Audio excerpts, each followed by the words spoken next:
Good morning, बहुत स्वागत आप सभी का। आप देख रहे हैं एबीपी गंगा और आपके साथ मैं हूं पूजा सचदेवा। शुरुआत करते हैं बड़ी खबर के साथ। कुशीनगर में घर में भीषण आग लग गई। खाना बनाते वक्त अचानक से घर में आग लगी और देखते ही देखते आग ने 10 घरों को अपनी चपेट में ले लिया। कड़ी मशक्कत के बाद आग पर काबू पाया गया और आग लगने से घर में रखा सारा सामान जलकर राख हो गया। ये मामला है कप्तानगंज थाना क्षेत्र के धनौजी गांव का, जहां पर अचानक से घर में आग लग गई और देखते ही देखते इस आग ने कई घरों को अपनी चपेट में ले लिया। तस्वीरें आप देखकर अंदाज लगा सकते हैं कि कितनी भयावह स्थिति यहां पर रही होगी। कुशीनगर की तस्वीरें हैं।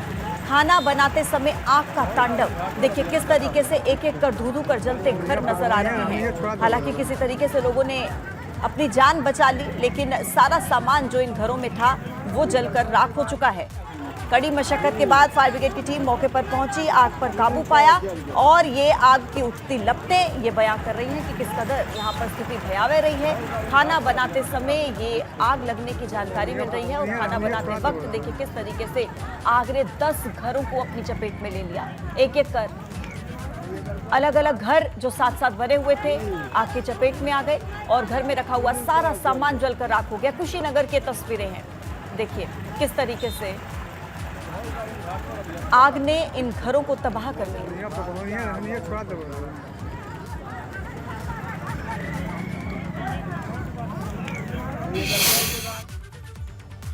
और बुलेटिन में अब बात होगी जोशीमठ आपदा को लेकर, जिसे सेना, पैरामिलिट्री और एनडीआरएफ को लेकर अलर्ट है। और आपको बता दें कि जोशीमठ में आज से ध्वस्तीकरण की कार्रवाई भी शुरू हो रही है। ज्यादा दरारों वाले भवनों के ध्वस्तीकरण की कार्रवाई होगी। सीबीआरआई की टीम की देखरेख में ध्वस्तीकरण की कार्रवाई होगी। जोशीमठ आज जाएंगे केंद्रीय रक्षा राज्य मंत्री अजय भट्ट। जोशीमठ में आपदा प्रभावित क्षेत्र का दौरा भी करेंगे। पीएमओ और गृह मंत्रालय भी हालातों पर नजर बनाए हुए हैं। दरअसल जोशीमठ में हो रहे जमीन धंसाव के सर्वे के लिए केंद्रीय जल शक्ति मंत्रालय की टीम पहुंच चुकी है जोशीमठ और ये टीम जोशीमठ में स्थानीय लोगों से बात करके कारणों का पता लगाएगी। देखिए, इसी के साथ ही एनटीपीसी की टनल का भी सर्वे कर सकती है। केंद्रीय जल शक्ति मंत्रालय ने 3 सदस्यीय कमेटी का गठन भी कर दिया है। एक और एक्सपर्ट की टीम भी सर्वे करेगी। आपदा प्रबंधन सचिव रणजीत सिन्हा ने इसकी जानकारी दी, जिसमें IIT Roorkee geo technical study करेगी और वाडिया इंस्टीट्यूट से सिस्मिक टेस्ट होगा। लेकिन national institute of hydrology hydrological test करेगा और ये टीम सभी सर्वेक्षण करके सरकार को 1 महीने के अंदर अपनी रिपोर्ट सौंपेगी। तो देखिए, टीमें पहुंच चुकी है जोशीमठ में और सर्वे का काम शुरू होगा। और लगातार देखिए आज से ध्वस्तीकरण की कार्रवाई की जानकारी भी मिल रही है। जहां पर ज्यादा दरारें हैं उन भवनों के ध्वस्तीकरण की कार्रवाई शुरू हो जाएगी। सीबीआरआई की टीम की देखरेख में ध्वस्तीकरण की ये कार्रवाई की जाएगी। जोशीमठ आज केंद्रीय रक्षा राज्य मंत्री अजय भट्ट भी पहुंचेंगे। जोशीमठ में आपदा प्रभावित क्षेत्र का दौरा भी करेंगे। तो देखिए, पूरी टीम 1 महीने के अंदर सरकार को रिपोर्ट सौंपेगी और आज से ध्वस्तीकरण की ये कार्रवाई शुरू हो जाएगी। सर्वे के लिए जल शक्ति मंत्रालय पहुंच चुका है, टीम पहुंच चुकी है जोशीमठ में। स्थानीय लोगों से बात होगी और एनटीपीसी टनल का सर्वे करेगी जल शक्ति मंत्रालय की टीम।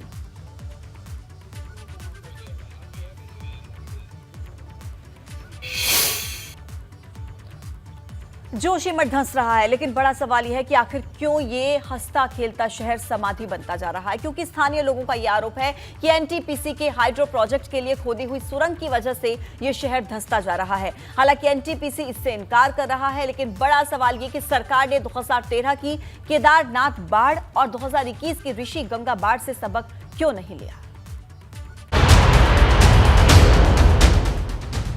विकास की सुरंग क्या बन गई एक शहर की समाधि।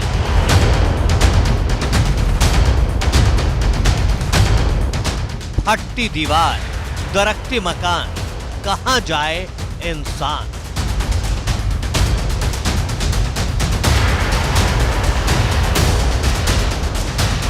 फटती दीवारें, फर्श पर चौड़ी दरारें और धंसते मकान, ये मंजर इन दिनों जोशीमठ का है, जिसके भविष्य पर संकट गहराता जा रहा है। क्योंकि जोशीमठ में कुल 4500 इमारतें हैं और इनमें से 610 में दरार है, जहां रहना खतरे से खाली नहीं है। अब जोशीमठ एक चुनौती बनकर सरकार के सामने खड़ा है। केवल जो लोग प्रभावित हैं उनको कैसे हम लोग राहत दें, कैसे उनकी रक्षा सुरक्षा हम लोग करें। वो कैंप किए हैं, उनको लगा अस्थायी व्यवस्था उनके लिए कैसे आने वाले समय में हो। जो स्थान रहने लायक ही नहीं है, भूमि कटाव हो रहा है, मकान ध्वस्त हो रहे हैं, तो उनके लिए व्यवस्था वो भी चल रही है, साथ साथ देख रहे हैं, उसके लिए भी हमारा पूरी तरह सर्वे चालू हो रहा है। सरकार ने जोशीमठ शहर को 3 जोन में बांट दिया है, जिसमें एक जोन सुरक्षित है, दूसरा असुरक्षित और तीसरा जोन बफर जोन है। वहीं साफ कर दिया है कि अगर ये दरार एनटीपीसी के प्रोजेक्ट की वजह से है, ये बात अगर रिपोर्ट में आती है, इन्हें तुरंत बंद कर दिया जाएगा। देखिए, जोनेशन करने के लिए हम लोग जीएसआई का मदद लेंगे, क्योंकि जो स्पेशलाइज्ड एजेंसी है वही बता सकते हैं कि कौन सा जगह असुरक्षित है, कौन सा जगह सुरक्षित है और कौन सा जगह दोनों के बीच में है, जो वर्तमान में तो सुरक्षित है लेकिन भविष्य में असुरक्षित बनने की संभावना रहती है। लेकिन बड़ा सवाल यह है कि किसी अनहोनी होने से पहले यहां रह रहे लोगों को किसी सुरक्षित जगह शिफ्ट किया जाएगा, क्योंकि जोशीमठ पर जल्द से जल्द सुनवाई करने के लिए सुप्रीम कोर्ट में याचिका दाखिल की थी, लेकिन सुप्रीम कोर्ट ने तुरंत सुनवाई से मना कर दिया है। दरअसल स्वामी अभिमुक्तेश्वरानंद ने सुप्रीम कोर्ट में याचिका दाखिल की थी, जिसमें उन्होंने कहा था कि जोशीमठ के इस संकट को राष्ट्रीय आपदा घोषित किया जाए और सुप्रीम कोर्ट इसमें हस्तक्षेप करे। हालांकि अभी कोर्ट ने इस पर तत्काल सुनवाई से इनकार कर दिया है और इसे मंगलवार को फिर से याचिकाकर्ता को कहा है कि मेंशनिंग लिस्ट में इसे शामिल करें। इधर जोशीमठ को लेकर सियासत भी खूब गर्म है और ये सियासत उस वक्त और गर्म हो गई जब कांग्रेस प्रदेश अध्यक्ष करण महारा हरीश रावत ने जोशीमठ आपदा प्रभावित क्षेत्रों में पहुंचकर वहां के लोगों से मुलाकात की। जोशीमठ को बचाने को लेकर जहां सियासत गर्म है, वहीं प्रार्थना और दुआओं का दौर भी जारी है। लेकिन बड़ा सवाल यह है कि आखिर ये शहर जमीन में क्यों धंस रहा है, क्यों इसके मकानों की दीवार फटती जा रही है, क्यों सड़क जमीन में धंसती जा रही है। क्या इसके लिए विकास की एक सुरंग जिम्मेदार है, जिसकी वजह से यह हंसता खेलता शहर समाधि बनता जा रहा है? क्योंकि स्थानीय लोगों का आरोप है कि एनटीपीसी के हाइड्रो प्रोजेक्ट के लिए खोदी गई सुरंग की वजह से यह शहर धंसता जा रहा है। हालांकि एनटीपीसी इससे इनकार कर रहा है, लेकिन बड़ा सवाल यह है कि सरकार ने 2013 की केदारनाथ बाढ़ और 2021 की ऋषिगंगा बाढ़ से सबक नहीं लिया है। उत्तराखंड के ज्यादातर इलाके भूकंप प्रभावित हैं और जोशीमठ लैंडस्लाइड से निकले मलबे पर बसा है। इतना ही नहीं, 1971 में भी कुछ घरों में दरारें आई। उस वक्त भी यही कहा गया था कि ज्यादा से ज्यादा पेड़ लगाने की जरूरत है और जोशीमठ में ज्यादा विकास कार्य नहीं करना चाहिए। लेकिन 50 साल पुरानी इस चेतावनी पर ध्यान नहीं दिया, क्योंकि अगर ध्यान दिया होता तो जोशीमठ बर्बादी के इस मुहाने पर न खड़ा होता। एबीपी गंगा के लिए जोशीमठ से रवि कैंतोरा की रिपोर्ट।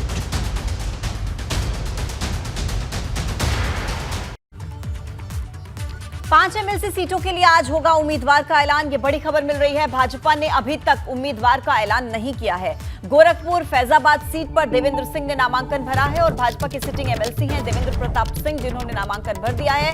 कानपुर शिक्षक स्नातक पर दिवाकर मिश्रा ने नामांकन किया है। भाजपा के मौजूदा एमएलसी हैं दिवाकर मिश्रा और बिना ऐलान के नामांकन कर चुके हैं 2 भाजपा के एमएलसी। 3 स्नातक निर्वाचन और 2 शिक्षक निर्वाचन पर चुनाव होगा। शिक्षक स्नातक निर्वाचन के लिए अब तक 23 नामांकन आ चुके हैं। बड़ी खबर इस वक्त की आपको बता रहे हैं, जहां कानपुर शिक्षक स्नातक के लिए देखिए नामांकन करना है और बिना ऐलान के 2 भाजपा एमएलसी अब तक नामांकन कर चुके हैं। और अब बात करते हैं यूपी में ग्लोबल इन्वेस्टर समिट की तैयारी को लेकर। देखिए, आज लखनऊ में निवेशक सम्मेलन है, लेकिन लोकल इन्वेस्टर्स के लिए निवेशक सम्मेलन होगा और साथ ही जिला प्रशासन और इंडियन इंडस्ट्रीज एसोसिएशन का निवेशक सम्मेलन होगा। आज सम्मेलन में सरकार की नीतियों और प्रक्रियाओं की जानकारी दी जाएगी और साथ ही साथ इंदिरा गांधी प्रतिष्ठान में यह सम्मेलन होगा, जिसमें डिप्टी सीएम ब्रजेश पाठक इसका उद्घाटन करेंगे। निवेशक सम्मेलन के दौरान 4 सेशंस होंगे। फरवरी में होने वाले ग्लोबल इन्वेस्टर समिट को लेकर आज लखनऊ निवेशक सम्मेलन होगा, जिसमें लखनऊ लोकल इन्वेस्टर्स के लिए सरकार की नीतियों और प्रक्रियाओं की विस्तृत जानकारी दी जाएगी। डिप्टी सीएम ब्रजेश पाठक इंदिरा गांधी प्रतिष्ठान में निवेशक सम्मेलन का उद्घाटन करेंगे। 4 सेशंस इस दौरान होंगे, जिसके लिए अलग अलग नोडल अधिकारी नियुक्त किए गए हैं और आयोजन को सफल बनाने के लिए डीएम, सीडीओ, एलडीए, वीसी समेत तमाम अधिकारी जुटे हैं। लखनऊ में अब तक 16,500 करोड़ के निवेश की इच्छा जाहिर कर चुके हैं निवेशक। तो निवेशक सम्मेलन का आयोजन, इस दौरान 4 सेशंस रखे गए हैं। देखिए, महत्वपूर्ण हो जाता है, लगातार यूपी सरकार यूपी को निवेश का हब बनाने की कोशिशों में जुटी हुई है और इसी कड़ी में आज लखनऊ में निवेशक सम्मेलन, लोकल इन्वेस्टर्स के लिए इस निवेशक सम्मेलन को रखा गया है, जिसमें सरकार की नीतियों को लेकर जानकारी दी जाएगी। डिप्टी सीएम ब्रजेश पाठक इसका उद्घाटन करते हुए नजर आएंगे। और देखिए, मदरसे को लेकर सियासत जारी है और अरशद मदनी के बयान पर बीजेपी अल्पसंख्यक मोर्चा के प्रदेश अध्यक्ष बासित अली ने पलटवार किया। कहा कि बेटे बेटी को प्रोग्रेसिव बनाएं, गलत और सही का पैमाना परवरिश है, उसके संस्कारों से, और भारतीय संस्कार किसी बच्चे को गलत साबित नहीं कर सकते।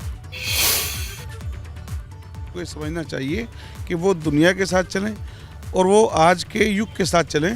वो लगातार जो एक मुसलमानों को पीछे लेकर के चल रहे हैं, वो एक बुजुर्ग का काम नहीं है, एक अच्छे उलेमा का काम नहीं है।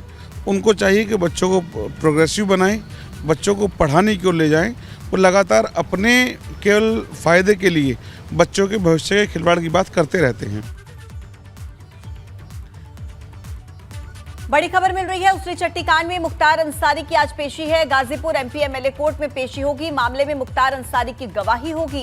कोर्ट में ब्रजेश सिंह के खिलाफ ये गवाही होगी। 21 साल के बाद मुख्तार और ब्रजेश आमने सामने आ सकते हैं। पेशी को लेकर पुलिस की कड़ी निगरानी रहेगी। हालांकि पिछली सुनवाई में सुरक्षा करने का हवाला देकर मुख्तार कोर्ट में ही नहीं पेश हुआ था और आज इस मामले में मुख्तार अंसारी को सशरीर प्रस्तुत होना है। पिछली सुनवाई में मुख्तार की पेशी नहीं हुई थी। माफिया मुख्तार अंसारी बांदा जेल में बंद है। फिलहाल मुख्तार अंसारी को जान का डर खूब सता रहा है और पिछली बार जब सुनवाई होनी थी तो मुख्तार ने अपनी सुरक्षा का हवाला दिया और कोर्ट में पेशी नहीं हुई थी, लेकिन इस बार आज ये पेशी होनी है और ऐसा माना जा रहा है कि 21 साल के बाद ब्रजेश सिंह और मुख्तार अंसारी आमने सामने होंगे। गाजीपुर एमपी एमएलए कोर्ट में ये पेशी है और मुख्तार अंसारी की इस मामले में गवाही है। हेट स्पीच के मामले में आजम खान की भी आज पेशी है। रामपुर एमपी एमएलए कोर्ट में आजम की पेशी होगी। आजम को दर्ज कराने हैं अपने बयान। 2019 में धमोरा में एक भड़काऊ भाषण दिया था। भड़काऊ भाषण के मामले में आज फिर से एमपी एमएलए कोर्ट में आजम खान की पेशी होगी।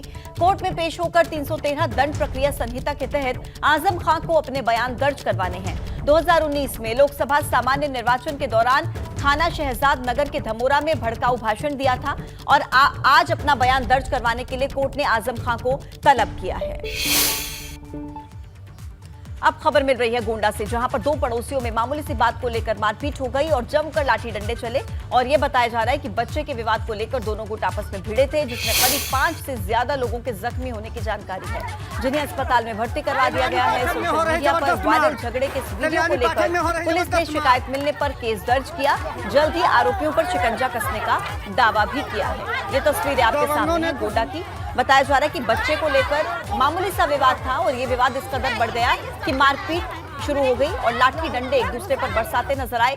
5 लोग दोनों पक्षों की तरफ से इसमें घायल हो गए हैं। पड़ोसी बताए जा रहे हैं और बच्चे को लेकर विवाद हुआ था किसी बात पर, मामूली सी बात, और विवाद इतना बढ़ गया कि दोनों पक्ष एक दूसरे को मारने पर उतारू हो गए। फिलहाल पुलिस इस मामले की जांच करेगी। गोंडा की तस्वीरें हैं, 2 पक्षों के बीच मारपीट और लाठी डंडे चले।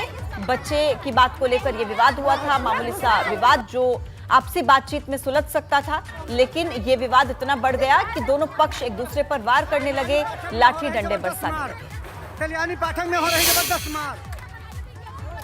बाराबंकी में 2 चचेरी बहनों की एक के बाद एक संदिग्ध मौत से इलाके में हड़कंप मचा हुआ है। फिलहाल सिलसिलेवार हुई 2 बहनों की मौत के बाद पुलिस जांच पड़ताल कर रही है।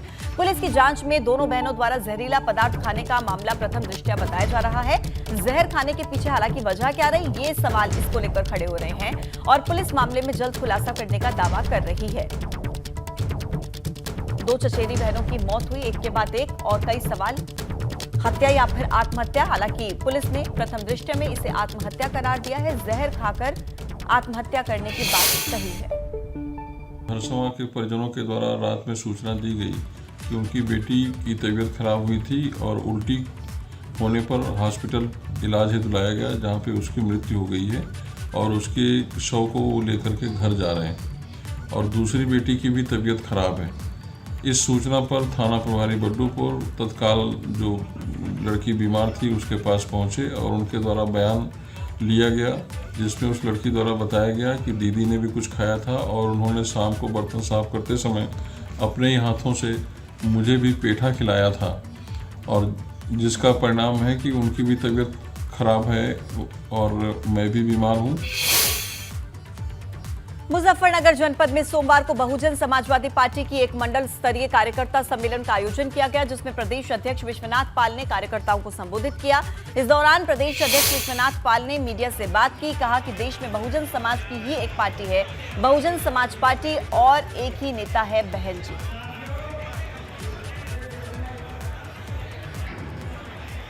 मंडल स्तरीय कार्यकर्ता सम्मेलन का आयोजन और विश्वनाथ पाल ने इस दौरान संबोधित किया।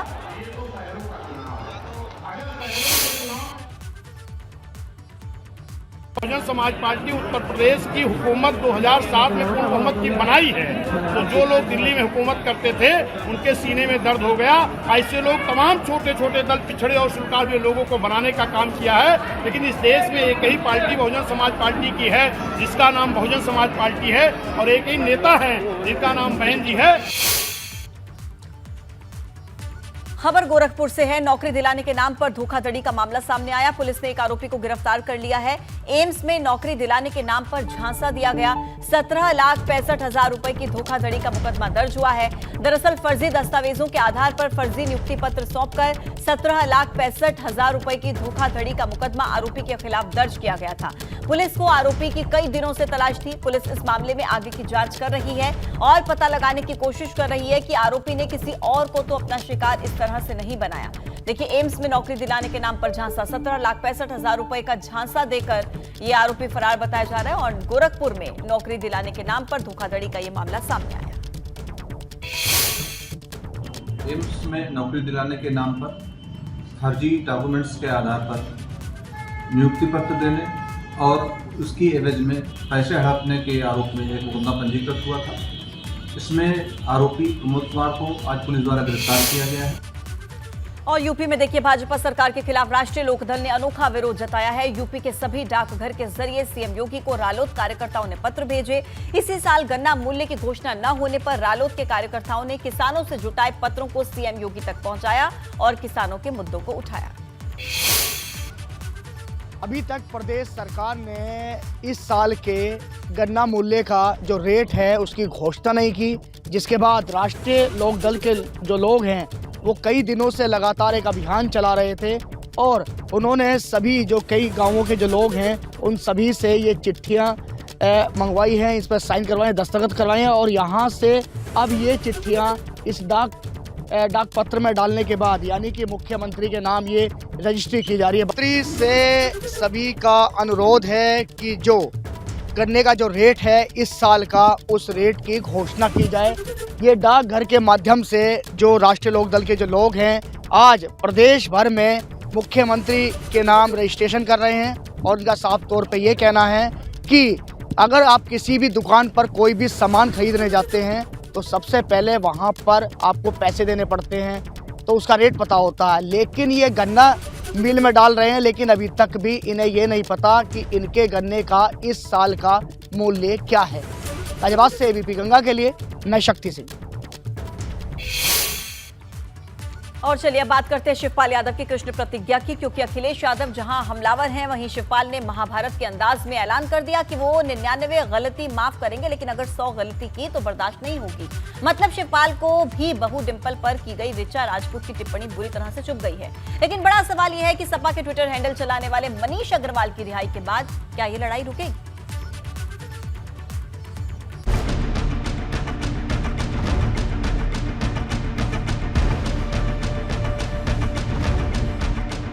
शिवपाल की कृष्ण प्रतिज्ञा, 100वीं गलती पर चलेगा सुदर्शन।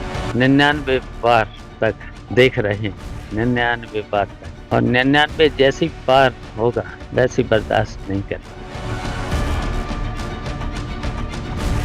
बहू डिंपल के सम्मान में शिवपाल उतरे मैदान में। जो भी राजनीति में स्वस्थ परंपराएं होती हैं ना, तो भारतीय जनता पार्टी स्वस्थ परंपराओं को खत्म कर रही है। भाजपा को दी सीख हेल्दी पॉलिटिक्स के लिए ये नहीं ठीक। सोशल मीडिया पर डिंपल यादव और उनकी बेटी अदिति यादव पर की गई अभद्र टिप्पणी को लेकर जहां एक तरफ समाजवादी पार्टी के कार्यकर्ता सड़क पर हैं, अब वहीं शिवपाल यादव ने भी भाजपा के खिलाफ महाभारत के अंदाज में युद्ध का ऐलान कर दिया है। 99 बार तक देख रहे हैं, 99 बार तक, और 99 जैसी पार होगा वैसी बर्दाश्त नहीं कर। शिवपाल यही नहीं रुके, उन्होंने यहाँ तक कह दिया कि भाजपा निजी हमले करके राजनीति में स्वस्थ परंपराओं को खत्म कर रही, जो न सिर्फ राजनीति के लिए बल्कि लोकतंत्र के लिए भी खतरनाक है। जो भी राजनीति में स्वस्थ परंपराएं होती हैं ना, तो भारतीय जनता पार्टी स्वस्थ परंपराओं को खत्म कर रही है। समाजवादी पार्टी और बीजेपी के बीच जारी ट्विटर वॉर पर अब चाचा शिवपाल यादव का भी बयान सामने आया है। शिवपाल यादव ने बीजेपी युवा मोर्चा की आईटी प्रकोष्ठ की प्रदेश प्रभारी ऋचा राजपूत के ट्वीट पर साफ तौर पर चेतावनी देते हुए कहा है कि वो 99 बार बर्दाश्त करते हैं, लेकिन 100वीं बार वो बर्दाश्त नहीं करते। शिवपाल यादव ने ये भी कहा है कि ऋचा राजपूत पर तुरंत कार्रवाई होनी चाहिए। गौरतलब है कि टिप्पणी डिंपल यादव पर हुई, जिसे समाजवादी पार्टी ने अपने लिए सम्मान की लड़ाई बना ली, लेकिन जिस तरह से शिवपाल यादव बहु डिंपल यादव के लिए मैदान में उतरे, उससे एक बात साफ है कि सपा इस बार चुप बैठने के मूड में बिल्कुल नहीं, और इस बात का एहसास कहीं न कहीं भाजपा को भी है, क्योंकि अब तक सिर्फ भाजपा मनीष अग्रवाल के ट्वीट का जिक्र कर सपा पर महिला विरोधी होने के हमले कर रही थी, लेकिन ऋचा राजपूत के ट्वीट ने सपा को पलटवार का मौका दे दिया है। तो लेकिन महिलाओं के ऊपर जिस तरह के तंज, जिस तरह की टिप्पणियां कसी जाती हैं, और वो चाहे सांसद हो, चाहे वो एक आम सामान्य महिला हो, सबके साथ जिस तरह की बातचीत और एक जो टिप्पणियां चल रही है, ये अपने आप में बहुत दुखद है। जिस भी भारतीय जनता पार्टी के व्यक्ति ने उनको सपोर्ट किया है, राष्ट्रीय अध्यक्ष या हमारे किसी भी कार्यकर्ता के ऊपर अभद्र टिप्पणी की है, डिंपल यादव जी के ऊपर अभद्र टिप्पणी की है, उसको भी तुरंत जेल में होना चाहिए। जहां सपा और भाजपा के बीच वार पलटवार का दौर जारी है, वहीं कांग्रेस सोशल मीडिया पर छिड़े इस गाली संग्राम में दोनों को सीख दे रही। जिस तरह से सोशल मीडिया पे पिछले कुछ दिनों से आरोप प्रत्यारोप का दौर चल रहा है, और जिस भाषा का, असंयमित भाषा का जो प्रयोग किया जा रहा है, ये मैं मानती हूँ कि राजनीति में, खासकर उत्तर प्रदेश की राजनीति जो कि एक विरासत रही है यहाँ पर विद्वानों की, और उनकी विचारधारा से कहीं ना कहीं अलग है। अब बड़ा सवाल यह है कि सोशल मीडिया पर छिड़ा गाली वाला ये एपिसोड क्या 99 गलती तक जाएगा या फिर 100वीं गलती से पहले खत्म हो जाएगा। Bureau report, ABP Ganga.